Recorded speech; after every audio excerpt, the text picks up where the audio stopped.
നമസ്കാരം. എല്ലാ പ്രേക്ഷകർക്കും ഡോക്ടർ ലൈവിലേക്ക് സ്വാഗതം. ദീർഘകാലമായി പ്രമേഹമുള്ള രോഗികൾക്ക് വൃക്കകൾക്ക് തകരാറിലാകുന്നുണ്ട്. അങ്ങനെ തകരാറിലാവുന്ന രോഗമാണ് ഡയബറ്റിക് നെഫ്രോപ്പതി എന്നുള്ളത്. ഈ രോഗത്തെയും മറ്റ് വൃക്കരോഗങ്ങളെയും കുറിച്ച് സംസാരിക്കുകയാണ് ഇന്ന് ഡോക്ടർ ലൈവിൽ. ഈ വിഷയത്തെക്കുറിച്ച് നമ്മളോട് സംസാരിക്കുന്നത് കോഴിക്കോട് ബേബി മെമ്മോറിയൽ ആശുപത്രിയിലെ കൺസൾട്ടന്റ് നെഫ്രോളജിസ്റ്റായ ഡോക്ടർ പി ജയമീന.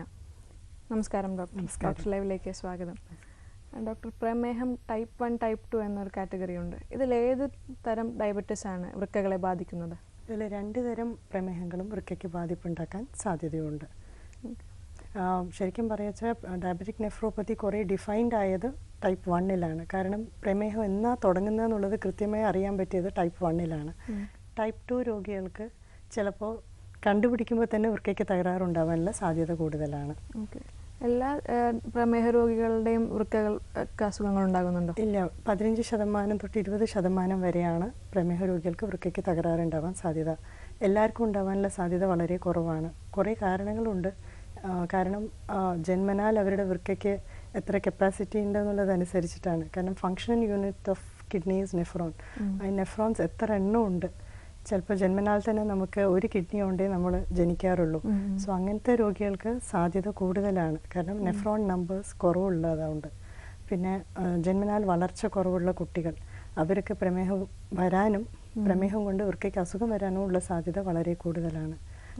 പിന്നെ അമിതമായ ബ്ലഡ് പ്രഷർ, പിന്നെ പുകവലി, ഇതെല്ലാം കോൺട്രിബ്യൂട്ട് ചെയ്യും വൃക്കയ്ക്ക് തകരാറുണ്ടാവാൻ. ഒരു കോൾ ഉണ്ട് ഡോക്ടർ. ഹലോ. ഹലോ, ഡോക്ടർ ലൈവിലേക്ക് സ്വാഗതം. ആരാ സംസാരിക്കുന്നത്? ഞാൻ എറണാകുളം ജില്ല പറവൂർ താലൂക്ക് കരുമാറ്റൂർ നന്ദന്. ഡോക്ടറോട് ചോദിച്ചോളൂ. ഞാൻ കിഡ്നിയെ സംബന്ധിച്ച് ഇങ്ങനെ ഒന്ന് ചോദിക്കാൻ, എനിക്ക് അതിൽ അസുഖം ഉണ്ടായിരുന്നു, ഏത് പേര് ഉണ്ടായിരുന്നു, മാറി എങ്ങനെ വന്നതിനെ കുറിച്ച്. കിഡ്നിക്ക് പലതരത്തിൽ അസുഖം വരാറുണ്ട്. അതിന്റെ ഒരു പ്രധാനപ്പെട്ട കാരണം പ്രമേഹമാണ്. എങ്ങനെയായിരുന്നു കിഡ്നിക്ക് അസുഖം വന്നത്? അല്ല, എനിക്കത് ടെസ്റ്റ് ചെയ്തപ്പോൾ ചെറിയതായിട്ട് തോന്നിയുള്ളൂ. അത് പെട്ടെന്ന് ആരും കുഴപ്പമില്ല. എനിക്ക് പ്രമേഹമൊന്നുമില്ല. കുറേ തരം അക്യൂട്ട് റീനൽ ഫെയിലിയേഴ്സ് ഉണ്ട്. ദാറ്റ് ഇസ് താൽക്കാലികമായി വൃക്ക സ്തംഭനത്തിലോട്ട് പോകുന്ന ഒരു അവസ്ഥ. അതെല്ലാം മിക്കവാറും പൂർണ്ണമായി മാറാറുമുണ്ട്. സോ എല്ലാ രോഗങ്ങളും ക്രോണിക് കിഡ്നി ഡിസീസിലോട്ട് പോയിക്കൊള്ളണം എന്ന് നിർബന്ധമില്ല. കുറെ മാറാവുന്ന തരം വൃക്കയ്ക്ക് അസുഖങ്ങൾ വരാറുണ്ട്. വിളിച്ചതിന് നന്ദി. ഡോക്ടർ, ഈ കിഡ്നിയെ എന്തെല്ലാം രീതിയിലാണ് പ്രമേഹം ബാധിക്കുന്നത്? അതിന്റെ പ്രവർത്തനത്തെ എങ്ങനെയൊക്കെയാണ് ബാധിക്കുന്നത്? ശരിക്കും പറഞ്ഞാൽ അതിന് ഓരോ സ്റ്റേജസ് ഉണ്ട് ഡയബറ്റിക് നെഫ്രോപ്പത്തിക്ക്. ആദ്യത്തെ സ്റ്റേജ് അത് അമിതമായി പ്രവർത്തിക്കും. ഈ ബ്ലഡ് ഷുഗറിനുള്ള റെസ്പോൺസ് ആയിട്ട് അത് അമിതമായി പ്രവർത്തിക്കും. That is there will be increase in GFR ആണ് നമ്മൾ ഏതാണ്ട് കണക്ക് കൂട്ടുന്ന ഒരു വൃക്കയുടെ പ്രവർത്തനം നിർണ്ണയിക്കാനായിട്ട് നമ്മൾ ഉപയോഗിക്കുന്ന ഒരു മാർഗം. അതോടുകൂടെ വൃക്കയുടെ സൈസ് വളരും. അതിന് ഈ ഫങ്ഷനിങ് യൂണിറ്റ്സ് പറഞ്ഞ നെഫ്രോണിന്റെ സൈസ് വളരും. ദാറ്റ് ഇസ് അത് ഓവർ സ്ട്രെസ്ഡ് ആവും കിഡ്നി. അതോടുകൂടെ ഹൈപ്പർ ഫിൽട്രേഷൻ, ഹൈപ്പർട്രോഫി ഉണ്ടാവുന്നു. അതിൻ്റെ അടുത്ത സ്റ്റേജാണ് ശരിക്കും വൃക്ക പറഞ്ഞത് ഒരു ചായരിക്കുന്ന അരിപ്പ പോലെയാണ്. ഈ അരിപ്പയുടെ ദ്വാരം വലുതായി ചായ വെള്ളത്തിൽ പോകുന്ന പോലെ തന്നെയുള്ള അവസ്ഥയാണ് ഉണ്ടാവുന്നത്. സോ വൃക്ക രക്തത്തിനെ അരിക്കുന്നു. അപ്പോൾ രക്തത്തിനെ അരിച്ച് അതിൻ്റെ ദ്വാരം വലുതാവുമ്പോൾ രക്തത്തിൽ ഉണ്ടാവുന്ന പ്രോട്ടീൻസ് യൂറിനിൽ കാണാൻ തുടങ്ങുന്നു. ആദ്യം ഇടയ്ക്കിടയ്ക്കേ കാണാറുള്ളൂ. അതൊരു ഇൻറ്റർമിറ്റൻ്റ് ആൽബുമിൻ യൂറിയ പറഞ്ഞ സ്റ്റേജ്. പിന്നെ ഒരു പെർസിസ്റ്റൻറ്റ് മൈക്രോ ആൽബുമിൻ യൂറിയ പറഞ്ഞ സ്റ്റേജ്. പിന്നെ ഏതാണ്ട് ഒരു 300 മില്ലിയിൽ കൂടുതൽ ആൽബുമിൻ യൂറിനിൽ പോകുന്ന സ്റ്റേജ്, അതാണ് മാക്രോ ആൽബുമിൻ യൂറിയ.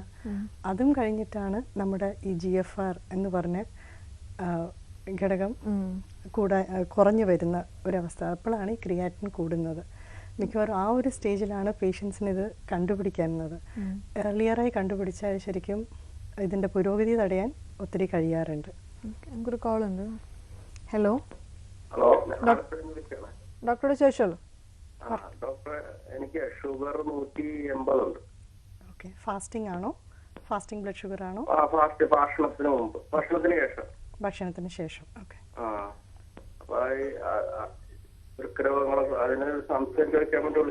പറയും. ഈ ഭക്ഷണത്തിന് ശേഷം വേണ്ട, നമ്മൾ ശരിക്കും പറഞ്ഞാൽ ഈ ഭക്ഷണത്തിന് ശേഷമുള്ള ഷുഗറും ഫാസ്റ്റിംഗ് ഷുഗറും ദിനം പ്രതി മാറിക്കൊണ്ടേയിരിക്കുന്ന ഘടകങ്ങളാണ്. സോ ഷുഗർ ഉള്ള പേഷ്യൻ്റ് ആണെങ്കിൽ എല്ലാ കൊല്ലവും വൃക്കയ്ക്ക് അസുഖമുണ്ടോ എന്ന് നിർണ്ണയിക്കുന്നത് വളരെ അത്യാവശ്യമാണ്. അപ്പോൾ ഇക്കൊല്ലം ഇല്ല, ഇക്കൊല്ലം ഇല്ല എന്ന് പറഞ്ഞാലും അടുത്ത കൊല്ലത്തേക്ക് ഉണ്ടോ എന്ന് എപ്പോഴും നമ്മൾ ചെക്ക് ചെയ്യണം. അതിൻ്റെ ഒപ്പം തന്നെ നമ്മുടെ പ്രമേഹത്തിൻ്റെ 3 മാസത്തെ കൺട്രോൾ, HbA1c, അപ്പോൾ ഹീമോഗ്ലോബിൻ A1c പറഞ്ഞ ഘടകം നമ്മൾ ഉദ്ദേശിക്കുന്ന ലിമിറ്റിലാണോ എന്നും അറിയേണ്ടത് അത്യാവശ്യമാണ്. വിളിച്ചതിന് നന്ദി ഡോക്ടർ. മറ്റൊരു കോളും കൂടിയുണ്ട്. ഹലോ ഹലോ, ഡോക്ടർ ലൈവിലേക്ക് സ്വാഗതം. ആരാ സംസാരിക്കുന്നത്? എന്റെ പേര് രതീഷ്. ഡോക്ടറോട് ചോദിച്ചോളൂ. ഞാൻ പറഞ്ഞോളൂ. പറഞ്ഞോളൂ. എനിക്ക് ചെറിയ പ്രമേഹത്തിന് അസുഖമുണ്ടേ. എനിക്ക് 23 വയസ്സേ ഉള്ളൂ. പറഞ്ഞോളൂ. ഈ മൂത്രം ഒഴിക്കുന്നതിന്റെ അവിടെ ഇങ്ങനെ വിണ്ട് കീറി വരുവാണ്. അപ്പൊ അതെന്താണെന്ന് അറിയാൻ വേണ്ടി. മിക്കവാറും പ്രമേഹ രോഗികൾക്ക് ഈ മറ്റേ ജെനറ്റൽ ഇൻഫെക്ഷൻസ് വളരെ കോമൺ ആണ്. അപ്പോൾ ഡെർമറ്റോളജിസ്റ്റിനെയോ യൂറോളജിസ്റ്റിനെയോ കാണിച്ചാൽ മതി. സംഭവം ഇത് വൃക്കയായിട്ട് ബന്ധപ്പെട്ടതല്ല, പക്ഷെ പ്രമേഹ രോഗമുള്ള ആളായതുകൊണ്ട് പറഞ്ഞതുപോലെ എല്ലാ കൊല്ലവും വൃക്കയ്ക്ക് ബാധിപ്പുണ്ടോ എന്ന് നോക്കേണ്ടത് വളരെ അത്യാവശ്യമാണ്. മൂത്രത്തിലുള്ള മൈക്രോ ആൽബുമിനും രക്തത്തിൻ്റെ സീറം ക്രിയാറ്റിൻ അതോടുകൂടെ അതിൻ്റെ എസ്റ്റിമേറ്റഡ് GFR കൂടെ എസ്റ്റിമേറ്റ് ചെയ്യുന്നത് വളരെ അത്യാവശ്യമായ കാര്യമാണ്. ഇപ്പോൾ പറഞ്ഞ കാര്യം ഒരു ജെനറ്റൽ ഇൻഫെക്ഷൻ പോലെയാണ് തോന്നുന്നത്. വിളിച്ചതിന് നന്ദി. ഡോക്ടർ ലൈവിൽ ഒരു ഇടവേളയാണ്.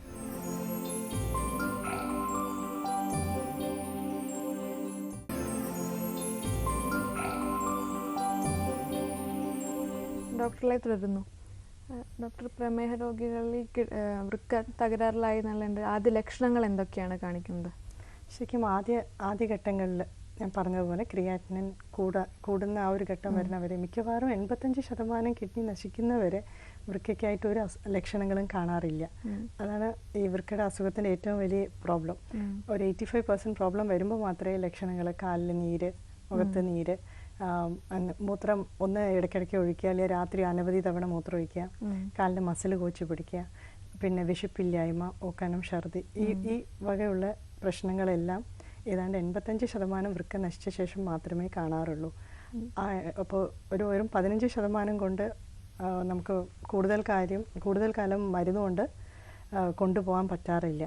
അതുകൊണ്ട് ഡയബറ്റിക് നെഫ്രോപ്പത്തി പ്രിവെൻറ്റ് ചെയ്യാൻ ഏറ്റവും ഇമ്പോർട്ടൻ്റ് ആയ സ്റ്റെപ്പ് നേരത്തെ അസുഖം കണ്ടുപിടിക്കുക, ഡയബറ്റിസ് ഉണ്ട് എന്നറിയുക, അതിൻ്റെ കൺട്രോളിൽ വെക്കുക, പിന്നെ എല്ലാ കൊല്ലവും ഈ വൃക്കയുടെ പ്രവർത്തനം നോക്കുക എന്നുള്ളതാണ്. ഒരു കോൾ ഉണ്ട് ഡോക്ടർ. ഹലോ ഹലോ, ഡോക്ടർ ലൈവിലേക്ക് ഡോക്ടറോട് ചോദിച്ചോളൂ. എന്റെ കയ്യിൽ ഈ വെള്ളപ്പാണ്ട് പോലെ വരുന്നുണ്ട്. അത് ഡയബറ്റീസിൽ നിന്ന് ഉണ്ടാകുന്നതാണോ? ചില ഓട്ടോമ്യൂൺ ടൈപ്പ് 1 ഡയബറ്റിസ് ഉള്ളവർക്ക് ഇതുപോലെ സ്കിന്നിലും കുറച്ച് വ്യത്യാസങ്ങൾ ഉണ്ടാവാറുണ്ട്. അപ്പോൾ എന്താണ് അത് വൃക്ക സംബന്ധം ആവാം, അല്ലാണ്ടിരിക്കാം, അല്ലെങ്കിൽ ചിലപ്പോൾ ഡയബറ്റിസ് ആയിട്ട് ബന്ധപ്പെട്ടിരിക്കാം. അതപ്പോൾ നോക്കുക തന്നെ വേണം. ചിലപ്പോൾ വെറും ഡയബറ്റിസിൽ വരുന്ന സ്കിൻ ഇൻഫെക്ഷൻ ആവാം ഈ കാണുന്നത്. ചിലപ്പോൾ ഇതായിട്ട് ഡയബറ്റിസ് ആയിട്ട് തന്നെ ബന്ധം ഉണ്ടാവാനും സാധ്യതയുണ്ട്. പിന്നെ അവർക്ക് തൈറോയിഡിന്റെ പ്രശ്നങ്ങളുണ്ടാകാം. അതാണ്, അതെന്തായാലും കാണിക്കേണ്ട ഒരു അസുഖമാണ്. കാരണം ഇത് ചിലപ്പോൾ ഒരു ഓട്ടോമ്യൂൺ ഡയബറ്റിസ് പറഞ്ഞ ഒരു എൻറ്റിറ്റി ഉണ്ട്, അതായിട്ട് ബന്ധപ്പെട്ടതാവാം. വിളിച്ചതിന് നന്ദി ഡോക്ടർ. മറ്റൊരു കോളും കൂടിയുണ്ട്. ഹലോ ഹലോ, ഡോക്ടർ ലൈവിലേക്ക് സ്വാഗതം. ആരാ സംസാരിക്കുന്നത്? ഇത് രാമനാട്ടിൽ നിന്ന് ആലിയാണ്. ഡോക്ടറോട് ചോദിച്ചോളൂ. പറയൂ സാറേ, ഞാനൊരു രോഗിയാണ്. പറയൂ. 9 കൊല്ലം ഇപ്പൊ ഡയാലിസിസ് ചെയ്ത് കൊടുക്കണേ. അത് ചെയ്യുന്ന നമ്മള് ഇത് ചെയ്യുന്ന ആ സ്ഥലത്ത് ഒരു വെള്ള കളർ വരിക, പിന്നെ അവിടെ പഴുപ്പ് വരിക. പെരിറ്റോണിയൽ ഡയാലിസിസ് ആണോ ചെയ്തുകൊണ്ടിരിക്കുന്നത്, അല്ലെങ്കിൽ ഹീമോ ഡയാലിസിസ് ആണോ? ആഴ്ച 2 എണ്ണോ? ഹീമോ ഡയാലിസിസ് ആണോ ചെയ്തുകൊണ്ടിരിക്കുന്നത്? എവിടെയാണ് ഈ പഴുപ്പ് വരുന്നത്? പഴുപ്പ് ഈ കുത്തുന്നില്ലേ, കുത്തുന്ന സ്ഥലത്ത് വെള്ള കളറാവുക, അവിടെ ഒരു പഴുപ്പ് വരിക. ഇതിനിടയ്ക്ക് ചോരൊക്കെ എടുത്തു പോയി, കുറെ പൊട്ടി, നരമ്പൊക്കെ പൊട്ടി. രണ്ടാമത് ഓപ്പറേഷൻ ചെയ്ത് തുണ്ടൊക്കെ ഇട്ട് ഇപ്പൊ അത് ചെയ്യുന്നപ്പോ മേൽഭാഗത്താ ചെയ്യുന്നത്, അവിടെ ഇങ്ങനെ വെള്ള കളർ വരുന്നത്. ഡയബറ്റിസ് കൺട്രോൾഡ് ആണോ? നമ്മൾ ഈ ഡയബറ്റിസ് ആദ്യം കൺട്രോളാക്കി വെക്കണം. കാരണം ഡയബറ്റിസ് അൺകൺട്രോൾഡ് ആകുമ്പോൾ ഇതുപോലെ റിക്കറൻറ്റ് ഇൻഫെക്ഷൻസ് വരാനുള്ള സാധ്യത വളരെ കൂടുതലാണ്. അടുത്തതായിട്ട് ഈ വളരെ സ്റ്റെറൈൽ ടെക്നിക്ക് ഉപയോഗിച്ച് വേണം ഈ കയ്യിലുള്ള AV ഫിസ്റ്റുല കാനുലേറ്റ് ചെയ്യാൻ. ഇതിൽ സ്റ്റെറൈൽ ടെക്നിക്കിൽ എന്തെങ്കിലും പിഴവുകൾ വന്നാലും റിക്കറൻ്റ് ആയിട്ട് ഇൻഫെക്ഷൻ വരാനുള്ള സാധ്യതയുണ്ട്. പിന്നെ ഈ ഫിസ്റ്റുല കാനുലേറ്റ് ചെയ്യുന്ന സ്ഥലത്ത് തന്നെ വീണ്ടും വീണ്ടും കാനുലേറ്റ് ചെയ്യണതും ഒരു ചെറിയ റിസ്ക് ഉണ്ട് ഈ ഇൻഫെക്ഷൻസ് വരാനായിട്ട്. സോ അത് ഈ 3 കാര്യങ്ങളൊന്ന് ശ്രദ്ധിച്ചാൽ മതി. പിന്നെ നടക്കാനും വയ്യ, ഇപ്പോൾ വളരെ ബുദ്ധിമുട്ടാണ്, അങ്ങാടിയിലൊന്നും പോകാൻ വയ്യ. ഓക്കെ, അത് ശരിക്കും നമുക്ക് ഈ വൃക്കകൾ തകരാറാവുമ്പോൾ നമ്മുടെ രക്തത്തിൽ ഉണ്ടാകുന്ന ഹിമോഗ്ലോബിൻ വളരെ കുറവായിരിക്കും. അതൊക്കെ കറക്റ്റ് ലെവലിലാണോ എന്ന് നമ്മൾ ഡോക്ടറെ കാണിക്കണം. അടുത്തതായിട്ട് അഡിക്വേറ്റ് ആയിട്ടാണോ ഡയാലിസിസ് നടക്കുന്നതെന്നും ഡോക്ടറായിട്ട് സംസാരിക്കേണ്ടി വരും. പിന്നെ അമിതമായ ഭാരം, ഒരു ഡയാലിസിസിൽ നിന്ന് അടുത്ത ഡയാലിസിസിലോട്ട് അമിതമായ ഭാരം കൂടുന്നുണ്ടോ, പ്രഷർ നിയന്ത്രിതമാണോ, ഇതെല്ലാം കാരണമാവും ഈ ക്ഷീണം, ശ്വാസം മുട്ടൽ, ഈ വക കാരണങ്ങൾക്ക്. വിളിച്ചതിന് നന്ദി ഡോക്ടർ. മറ്റൊരു കോളും കൂടി ഉണ്ട്. ഹലോ ഹലോ, ഡോക്ടർ ലൈവിലേക്ക് സ്വാഗതം. ആരാ സംസാരിക്കുന്നത്? ഇത് വള്ളിക്കുന്ന് അത്താണിക്കുന്ന ഷാജിയാണ്. ഡോക്ടറോട് ചോദിച്ചോളൂ. പറഞ്ഞോളൂ. ഡോക്ടറെ, ഞാൻ സ്പൈനൽ കോഡ് ഇഞ്ചുറി ആയിട്ട് ഇരിക്കുന്ന ഒരു പേഷ്യന്റ് ആണ്. അപ്പൊ എനിക്ക് അറിയേണ്ടത് എന്റെ വൃക്കയുടെ പ്രവർത്തനം കറക്റ്റ് ആണെന്ന് അറിയാൻ എന്ത് ടെസ്റ്റാണ് ചെയ്യേണ്ടത്? വൃക്കയുടെ സ്പൈനൽ കോഡ് ഇഞ്ചുറി ഉള്ള പേഷ്യന്റിന് ബ്ലാഡർ ഡിസ്ഫങ്ഷൻ എന്ന പ്രശ്നം ഉണ്ടാവാനുള്ള സാധ്യത കൂടുതലാണ്. സോ കൃത്യമായി നമുക്ക് മൂത്രമൊഴിക്കാനുള്ള ഉണർവും അത് ബ്ലാഡർ കംപ്ലീറ്റ് എംപ്റ്റി ആവുന്നതും സംഭവിക്കാൻ സാധ്യത വളരെ കുറവാണ്. അതുകൊണ്ട് നമ്മുടെ സാധാരണ ടെസ്റ്റുകൾ, ദാറ്റ് ഇസ് രക്തത്തിലുള്ള ക്രിയാറ്റിനും യൂറിനാറിയും യൂറിൻ പ്രോട്ടീൻ്റെ ഒപ്പം തന്നെ അൾട്രാസൗണ്ടും കൂടെ, ദാറ്റ് ഇസ് ഈ സാധാരണ സ്കാനിങ് കൂടെ എടുക്കണം. വൃക്കയുടെ വല്ല മൂത്രസഞ്ചിയുടെ വല്ല തടസ്സമുണ്ടോ, 2 ഭാഗത്ത് മൂത്രക്കുഴലുകൾ വീങ്ങിയിട്ടുണ്ടോ എന്നുള്ള കാര്യങ്ങളൊക്കെ അറിയാനും കൂടെയുള്ള ടെസ്റ്റുകൾ നടത്തേണ്ടി വരും. ഓക്കെ, വിളിച്ചതിന് നന്ദി. ഡോക്ടർ ഇപ്പോൾ നേരത്തെ സൂചിപ്പിച്ച പോലെ പ്രമേഹ രോഗികൾ എല്ലാ കൊല്ലവും ഒരു ടെസ്റ്റുകൾ ചെയ്ത് നോക്കണം. എന്തെല്ലാം ടെസ്റ്റുകളാണ് ഈ വൃക്കകളുടെ പ്രവർത്തനത്തെ അറിയാൻ വേണ്ടി സഹായിക്കുന്നത്? ശരിക്കും മൂത്രത്തിൽ ചെയ്യേണ്ട test micro albumin to creatinine ratio ആണ്. അത് ഏതാണ്ട് <30 ആയിരിക്കണം നോർമലി. അപ്പോൾ 30 to 299 ഓർ <300 വരെയാണ് നമ്മൾ മൈക്രോ ആൽബുമിൻ യൂറിയ എന്ന് പറയുന്നത്. More than 300 microgram per gram creatine വരുമ്പോഴാണ് അതിനെ മാക്രോ ആൽബുമിൻ യൂറിയ എന്ന് പറയുന്നത്. അപ്പോൾ ഇതാണ് ഒരു ടെസ്റ്റ് യൂറിനിൽ. ഈ ടെസ്റ്റ് ചെയ്യുമ്പോൾ പൊതുവെ പേഷ്യൻ്റ് യൂറിനറി ഇൻഫെക്ഷൻ ഒന്നും ഉണ്ടാവരുത്. ഇത് ഒരിക്കൽ കണ്ടതുകൊണ്ട് വിഷമിക്കേണ്ട. ചിലപ്പോൾ 2-3 പ്രാവശ്യം ചെയ്തിട്ടേ നമുക്കിത് പ്രോട്ടീൻ യൂറിയ ഉണ്ടെന്ന് ചിലപ്പോൾ തീരുമാനിക്കാൻ പറ്റുള്ളൂ. അടുത്ത ടെസ്റ്റ് രക്തത്തിലുണ്ടാവുന്ന ക്രിയാറ്റിനാണ്. പക്ഷേ ക്രിയാറ്റിൻ്റെ ഒപ്പം തന്നെ നമുക്ക് എസ്റ്റിമേറ്റ് ചെയ്യാം GFR. ഞാൻ പറഞ്ഞ വൃക്കയുടെ പ്രവർത്തനം, ദാറ്റ് ഈസ് ഈ ഫിൽട്രേഷൻ കപ്പാസിറ്റി എത്രയുണ്ടെന്ന് അറിയുന്നത് ഈ GFR or glomerular filtration rate ഉപയോഗിച്ചിട്ടാണ്. സോ ഓരോ കൊല്ലവും ക്രിയാറ്റിൻ എസ്റ്റിമേറ്റ് ചെയ്യണം, അതിൻ്റെ ഒപ്പം തന്നെ ഈ GFRും കൂടെ എസ്റ്റിമേറ്റ് ചെയ്യണം. ഡോക്ടർ, പലർക്കുള്ള ഒരു തെറ്റിദ്ധാരണയാണ് ഈ പ്രമേഹത്തിനുള്ള മരുന്ന് കഴിച്ചു കഴിഞ്ഞാൽ വൃക്കകൾ തകരാറിലാവുന്നുണ്ട്. ഇത് യഥാർത്ഥത്തിൽ സത്യമാണോ? ശരിക്കും പറഞ്ഞാൽ സത്യമല്ല. കാരണം പ്രമേഹം ബാധിക്കും കിഡ്നിനെ, പക്ഷേ പ്രമേഹത്തിന് കഴിക്കുന്ന മരുന്നുകൾ ഒരിക്കലും എഫക്റ്റ് ചെയ്യാറില്ല. പിന്നെ ഈ പ്രമേഹം ഉള്ളവർ ബാക്കി റിസ്ക് ഫാക്ടേഴ്സ്, ഇപ്പോൾ പറഞ്ഞതുപോലത്തെ റിസ്ക് ഫാക്ടേഴ്സും കൂടെ ഉള്ളവർ പെയിൻ കില്ലേഴ്സ് അമിതമായി കഴിക്കുന്നത് കിഡ്നിനെ ബാധിക്കാനുള്ള സാധ്യത ഉണ്ടാക്കുന്നുണ്ട്. ഒരു ബ്രേക്ക് ശേഷം തിരിച്ചാണ്. ഡോക്ടർ ലൈവിൽ മറ്റൊരു ഇടവേളയാണ്.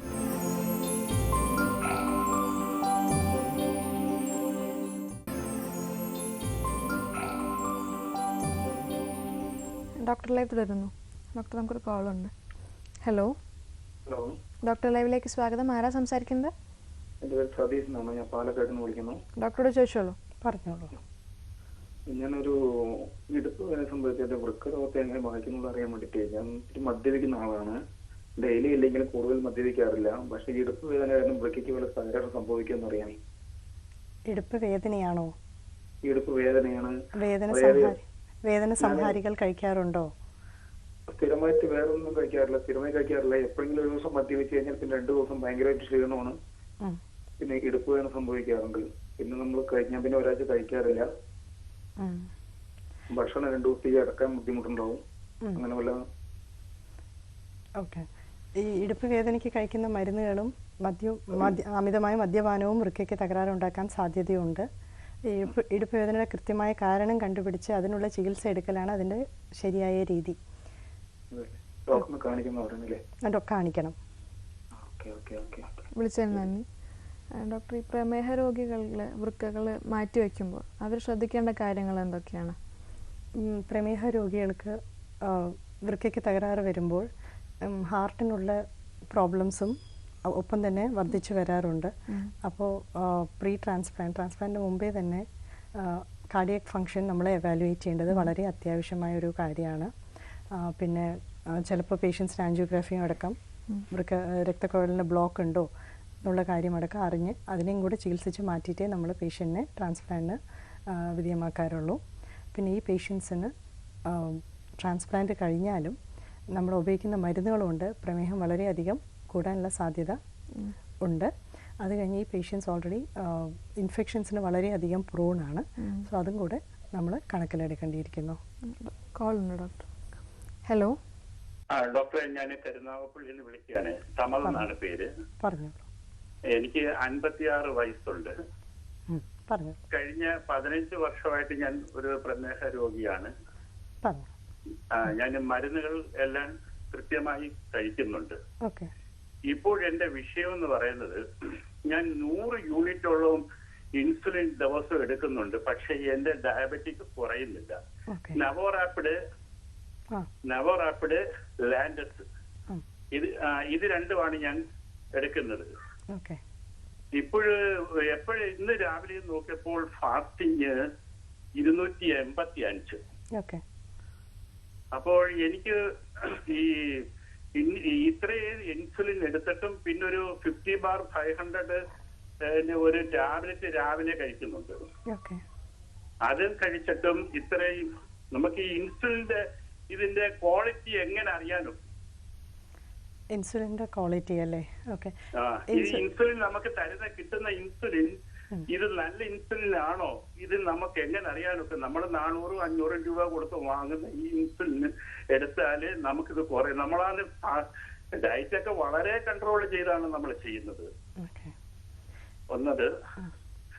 രണ്ടാമത്, ഞാൻ ഒരു നമ്മുടെ വൃക്കരോഗത്തിന് വേണ്ടി ഉള്ള എനിക്കൊരു ചെറിയ ഒരു പ്രോബ്ലം ഉണ്ട്. അപ്പൊ അതിന് ഞാൻ മരുന്നുകളെല്ലാം ഒരു നെഫ്രോളജിയെ കണ്ട് ഞാൻ കഴിച്ചുകൊണ്ടിരിക്കുകയാണ്.